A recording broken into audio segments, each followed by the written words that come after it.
Hi there, welcome back to the YouTube channel. I'm back again, and today we are combining my two favourite colours in Magic, green and white, for a creature that, well, for a new legendary creature from the main set of Final Fantasy that I'm really quite happy to see.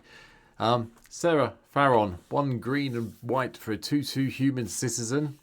But the first legendary creature spell you cast each turn costs 2 less to cast. And at the beginning of combat on your turn, if you control 2 or more other legendary creatures, you may transform Serah. And Serah transforms into the Crystal Serah. A legendary artifact. First legendary creature you cast each turn costs 2 less. Yep. But then all legendary creatures you control get +2/+2. Yeah. There's only one way to go with some deck like this, to go with a card like Serah in her first form, and that's to play a green-white Legends deck. And that's what I'm doing today, so here we go. Here's what today's deck really does look like. And I've gone big on this. After yesterday's deck where I only had 23 creatures in the deck, I've gone up to 44 today. Starting with Yoshimari, the Ever Faithful, because if you're going to play a legendary deck, you might as well have the big boy dog in here to help you get a really big 1/1 threat on the go. Anafenza, Kintree Spirit also appears to help us do the bolstering and pump our legends up as they come in. Bristling Bill had to be in just to help us out, to give more +1/+1 counters and eventually start doubling things up. Frodo Baggins makes his way over from Lord of the Rings land, so we can keep doing the whole ring temptation bit. And, you know, if Frodo is your ring bearer, it must be blocked if able, so we might as well get the ring tempting going on with Frodo, with the amount of legends we've got coming in.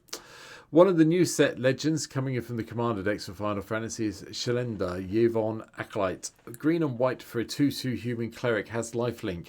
But whenever another creature you control enters, put a +1/+1 counter on that creature if its power is less than Shelda's power. Otherwise, you put a +1/+1 counter on her. Yeah, that's going to be good. I'm sure of that.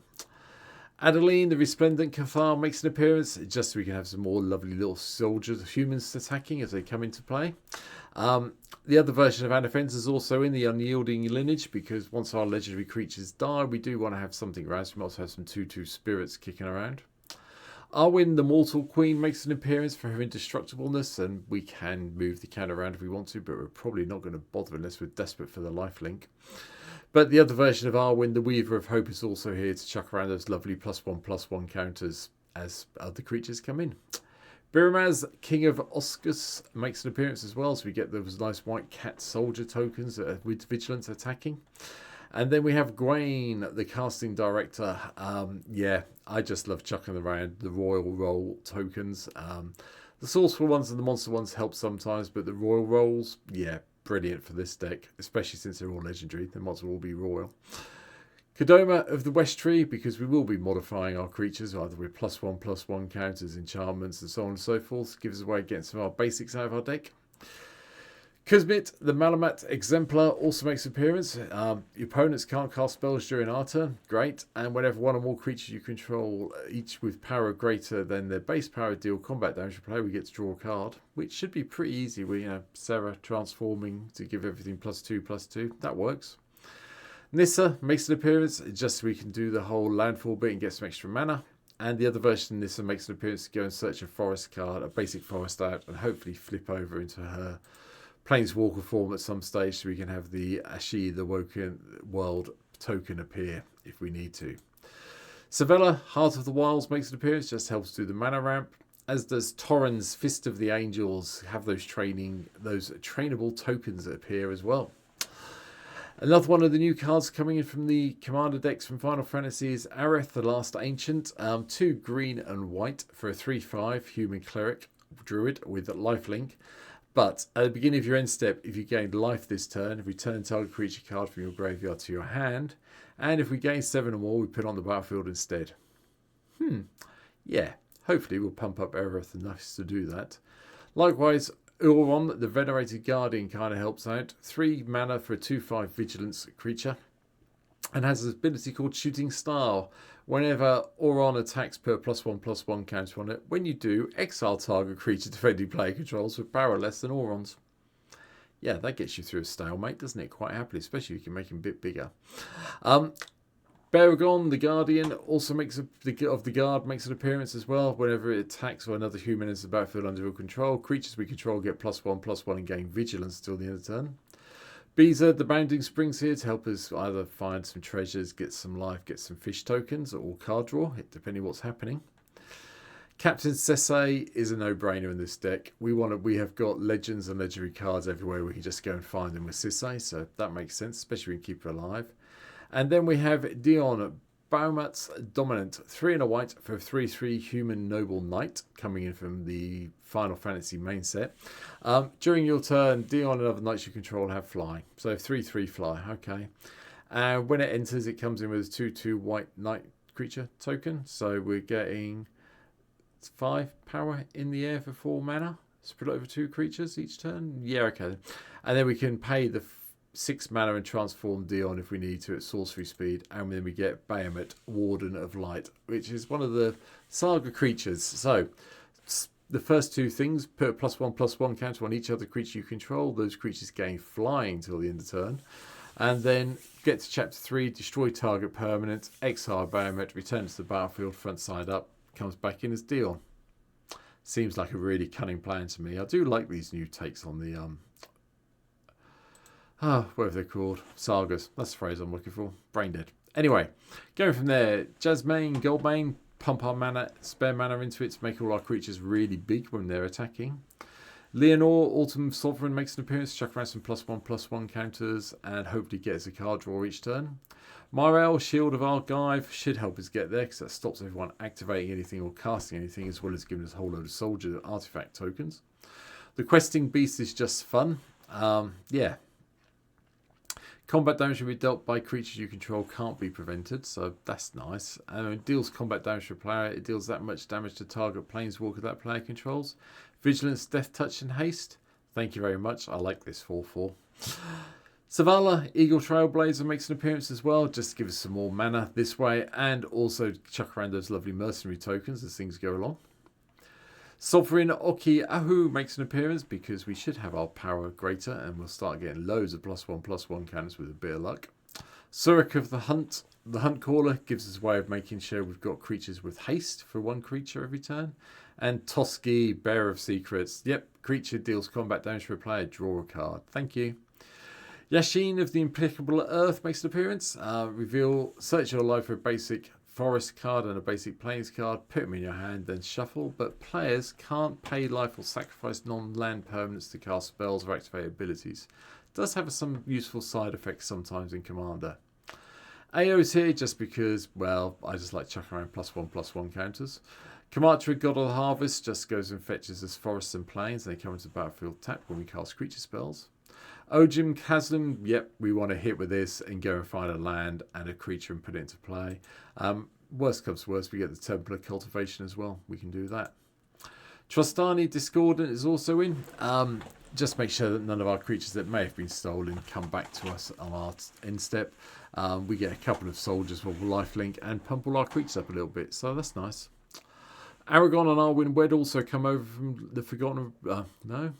Lord of the Rings land. Vigilance, whenever Aragon and Arwen Wed attacks, enters the battlefield or attacks, put a +1/+1 counter on each other creature we control, and you gain 1 life for each other creature we control. Yeah, okay then, I'm happy. Dragon Lord Droka, lifelink, flying, opponents can't cast spells, we know what the Dragon Lord does. And Surak and Goreclaw are also in to give everything trample and make them bigger and give them haste. Tosmnir of the Wolfblood is in. Not so much for the wolf creation of Voja, but to pump all our creatures up by +1/+1 or +2/+2 if they're dual coloured. Achroma, Vision of Ixal's in, just to chuck around. Until the end of turn, each other creature you control gets +1/+1 if it has flying, +1/+1 if it has first strike, and so on for double strike, death touch, haste, hexproof, indestructible, lifelink, menace, protection, reach, trample, vigilance, you know what it does. I just like Achroma, so she's in. Torsten, founder of Benalia, is also in to basically go and find things we want and then basically die off and give us 7 soldier tokens. But it's a little bit harder to get things killed off when you've got Avestin's Angel of Hope in play. Just remember, Serah drops the cost of this by 2. So this goes down to 6 mana for an 8/8 that gives everything indestructible, which, yeah, I'm very happy with that idea. Finally, because I haven't played her for a while, I do quite like having her in the deck occasionally. Raya the Dawnbringer is also in. 9 mana or 7 mana, depending how you get her into play, is a little bit expensive. I'm not going to argue that. But returning a creature card from our graveyard to the battlefield isn't the end of the world. You can drop this card if you want to. This is just a pet card of mine, so that's why she's here today. Instance, well, we have Obscuring Haze to prevent all the commander damage, and the Chroma's Will to do that big alpha strike that you know I love doing occasionally. We have the ramp in the form of the Mox Amber, Mox Tantalite, Soul Talisman, Elixir of Immortality to save us when we're going to die, basically. Sol Ring, Arcane Signet. And then we have the monuments. Oketra's Monument gives us cuts the cost of our white's creatures down. It gives us a warrior when we cast a creature spell. Relic of Legends is also in because we can tap our legendary creatures to replay them to add extra mana. Ronus's Monument just pumps up our creatures quite happily and gives them trample. And then we've got a few extra things. Thran Temporal Gateway that goes and lets us put a historic permanent card from your hand onto the battlefield, which is a great way of cheating in a Chrome or a Raya. Hero's Podium just means that each legendary creature you control gets +1/+1 for each other legendary creature we control. And then we can go and find our legendary creatures if we need to. Avacynth's Memorial, another pet card, just gives all of the legendary permanents you control indestructible. And then the Great Henge, because, you know, we should be able to get this out quite cheaply, and then the extra mana and the life gain, the card draw and the counters is even better. Now, enchantments, we went a bit deep. Flowering of the White Tree gives all our legendary creatures +2/+1 and ward 1. So that's a really good enchantment in this deck. We Ride at Dawn means that legendary creature spells you cast have Convoke, and whenever your commander attacks, we get a red mercenary creature token. Yeah, I thought that having something that Convoked to help us out would be quite good, and I think this is there. And then Day of Destiny is basically the same as the flip side of Serah, without the reduction in the casting cost of our legendary spells. Just gives everything +2/+2 in the deck. That's a legend.